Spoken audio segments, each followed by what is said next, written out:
রুনা খান আলোচিত মডেল অভিনেত্রী। তার ক্যারিয়ারে অসংখ্য নাটকে অভিনয় করে দর্শকের মন জয় করেছেন। বড় পর্দায় পা রেখে জাতীয় চলচ্চিত্র পুরস্কার লাভ করেছেন। সম্প্রতি বোল্ড লুকে ফটোশুট করে আলোচনার জন্ম দেন তার অভিনীত নতুন সিনেমা নীলপদ্ম। এবারে ঢাকা চলচ্চিত্র উৎসবের ২৩তম আসরে বাংলাদেশ প্যানোরামা বিভাগে জায়গা পেয়েছে এটি। নীলপদ্ম সিনেমায় একজন যৌনকর্মী চরিত্রে অভিনয় করেছেন রুনা খান। সিনেমার শুটিংটি দৌলতদিয়া যৌনপল্লিত হয়েছে। সেখানে প্রথম শুটিং করেন তিনি।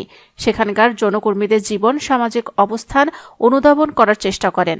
কাজের ফাঁকে তাদের সঙ্গে সময় কাটিয়েছেন, মিশেছেন খুব কাছ থেকে। শুটিংয়ে সে অভিজ্ঞতা গণমাধ্যমকে জানিয়েছেন এই অভিনেত্রী। রুনা খান বলেন, প্রথম গেলাম তো মানুষ হিসেবে তাদেরকে খুব কাছাকাছি দেখলাম। শুটিংয়ের ফাঁকে ফাঁকে যে সময়টা তাদের থেকে পেয়েছি, তারা এসে আমার সাথে গল্প করেছে। আমিও ঘরে বসে ওদের সঙ্গে গল্প করেছি।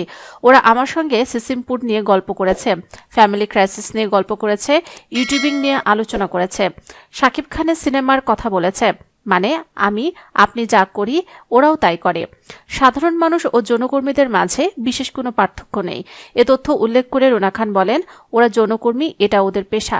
ওরা ওই কাজটা করে জীবিকা নির্বাহ করে। আমাদের কাপড়টা ধোয়া হলেও যেমন অসুবিধা নেই, ওদের কাপড়টা ধোয়া হলেও পরতে অসুবিধা নেই। এছাড়া আপনি আর ওদের মধ্যে কোনো পার্থক্য নেই, আমরা শুধু মানুষ।